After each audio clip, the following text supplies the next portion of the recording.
Assalamualaikum warahmatullahi wabarakatuh. Alhamdulillah rabbil alamin. Alhamdulillahilladzi khalaqal mauta wal hayata liyabluwakum ayyukum ahsanu amala. Asyhadu an la ilaha illallah wahdahu la syarikalah wa asyhadu anna Muhammadan abduhu wa rasuluh. Allahumma shalli wa sallim wa barik ala sayyidina Muhammad wa ala ali sayyidina Muhammad. Allahumma faqihna fid din wa 'allimna al-Qur'an wal hikmah. Raditu billahi rabba wa bil islami dina wa bi Muhammadin nabiyya wa rasulah. Rabbi zidni ilma warzuqni fahma. Rabbi israh li sadri wa yassir li amri wahlul 'uqdatam min lisani yafqahu qawli.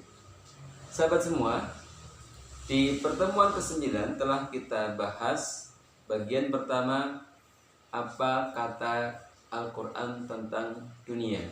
Maka di pertemuan ke-10 ini kita akan lanjutkan bab tentang apa kata Al-Quran tentang dunia bagian kedua.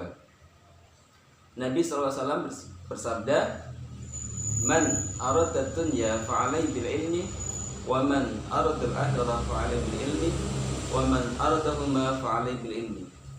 Barang siapa yang ingin mendapatkan kebahagiaan dunia, maka kuncinya dengan ilmu. Barang siapa yang ingin mendapatkan kebahagiaan akhirat, maka juga dengan ilmu. Dan barang siapa yang ingin mendapatkan dunia dan akhirat, maka juga dengan ilmu.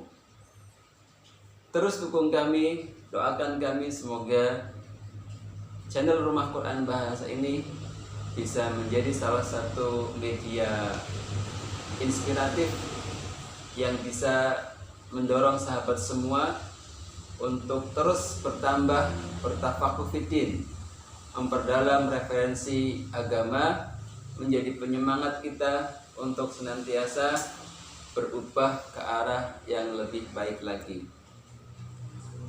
Baik sahabat semua, jangan lupa untuk share dan subscribe channel ini karena insya Allah ada kebaikan di dalamnya, dan semoga kita menjadi kebaikan dari amal jariah pahala yang terus mengalir, karena kita tidak pernah tahu sebab datangnya hidayah lewat wasilah siapa, dan itu mudah-mudahan lewat kita semua. Amin ya rabbal alamin.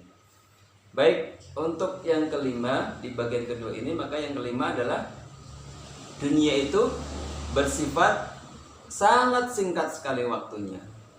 Kata Allah di dalam Al-Quran surat Al-Hajj 22 ayat ke-47, "Wa inna yauman inda rabbika ka'alfi sanatin mimma ta'udun." Sehari di sisi Tuhanmu sama dengan 1000 tahun menurut perhitungan kita. Artinya kalkulasi ini, kalau usia kita 65 tahun, maka menurut perhitungan Allah kita hanya mampir di dunia sebanyak 1,5 jam saja. Ini waktu yang sangat singkat. Tetapi kita harus ingat, ketika Allah berfirman, "Wa ma khalaqtul jinna wal insa illa liya'budun," dan tidaklah Allah ciptakan jin dan manusia untuk beribadah kepadaku, maka bersyukurlah kita sebagai umat Rasulullah Muhammad SAW. Apa sebab?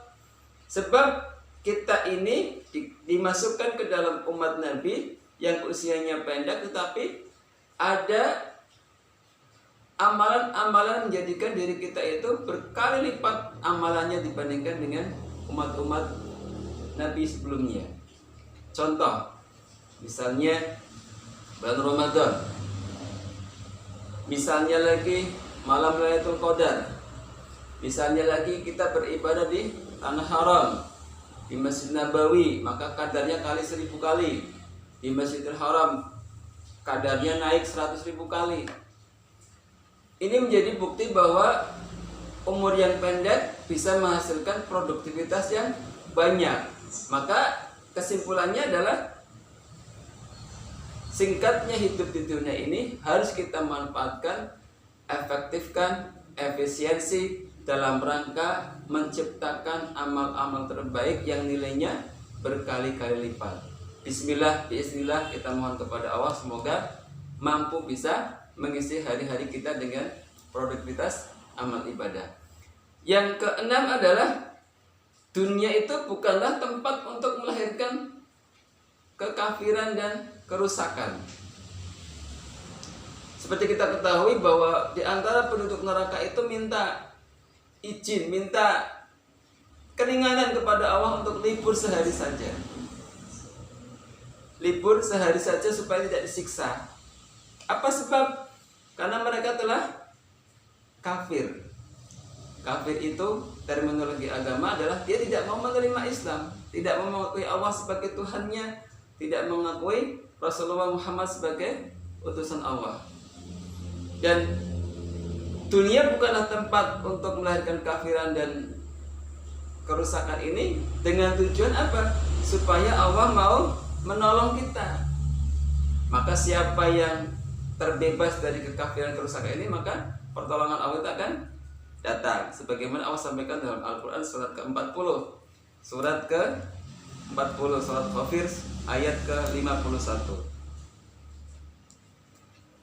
Inna lanansuru rusulana walladzina amanu fil hayatid dunya wa yauma yaqumul ashhad. Sesungguhnya kami akan menolong rasul-rasul Allah dan orang-orang yang beriman dalam kehidupan dunia dan pada hari tampilnya para saksi pada hari kiamat nanti. Jadi syarat keselamatan akhirat yang mutlak adalah kita terbebas dari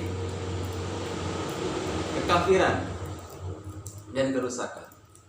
Yang berikutnya adalah apa kata Allah tentang dunia ini adalah dunia adalah permainan, sebatas permainan. Allah terangkan secara detail di dalam Al-Quran surat Al-Hadid ayat ke-20, surat ke-57. I'lamu annamal hayatud dunya la'ibu wa lahu wa zinatu wa tafakhurun bainakum wa takasurun fil amwali wal aulad kama salih wasin a'jabal kuffara nabatuhu summa yahiju fatarahu musfaran summa yakunu khutama wa fil akhirati adabun syadidu wa maghfiratun minallahi wa ridwan wa mal hayatud dunya illa mata'ul ghurur. Di ujungnya Allah sampaikan wa mal hayatud dunya illa mata'ul ghurur. Kata Allah, ketahuilah sesungguhnya kehidupan dunia ini hanyalah permainan dan senda gurau saja, perhiasan dan saling berbangga di antara kamu, serta berlomba dalam kekayaan dan anak keturunan, seperti hujan yang tanam-tanamannya mengagumkan para petani. Kemudian tanaman itu menjadi kering dan kamu lihat warnanya kuning kemudian menjadi hancur. Dan di akhirat nanti ada azab yang keras dan ampunan dari Allah serta keridhoannya. Dan kehidupan dunia hanyalah kesenangan yang menipu. Maka ibarat permainan itu ada trik dan intrik, ada keterbatasan waktu, ada yang curang. Kita jangan sampai tertipu oleh dunia, sebagaimana nasihat para ulama kita. Ibaratnya dunia itu kalau kita genggam nggak sampai di hati, maka kita menguasai dunia.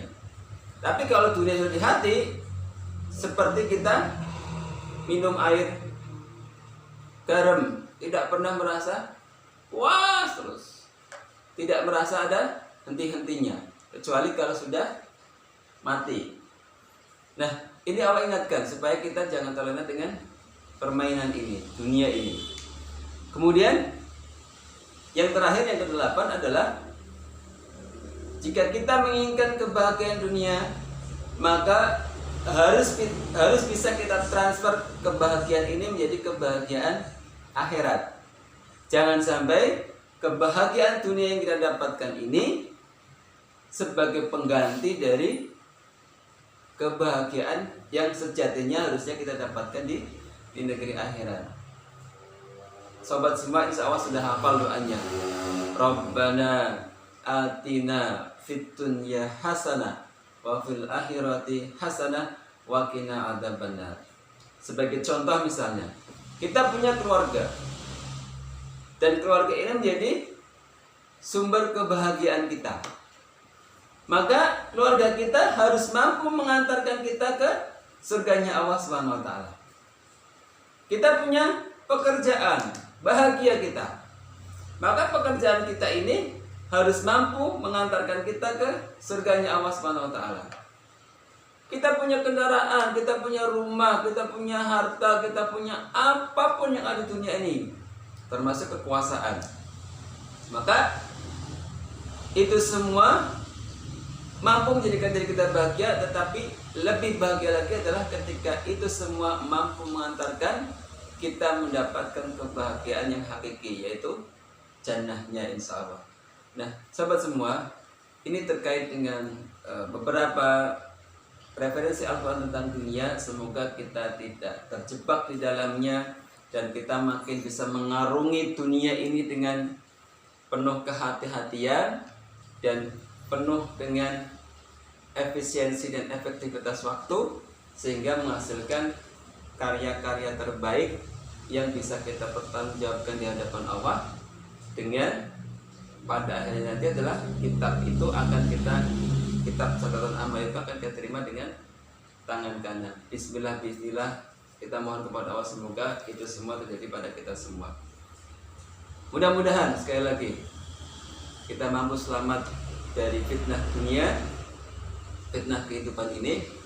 Dan ada satu doa yang Nabi ajarkan ketika sebelum salam di setiap tahiyat akhir, supaya kita selamat dari fitnah dunia. Allahumma inni a'udzubika min adzabil qabri wa min adzabi jahannam wa min fitnatil mahya wal mamati wa min syarri fitnatil masiihid dajjal. Demikian, kurang lebihnya mohon maaf. Assalamualaikum warahmatullahi wabarakatuh.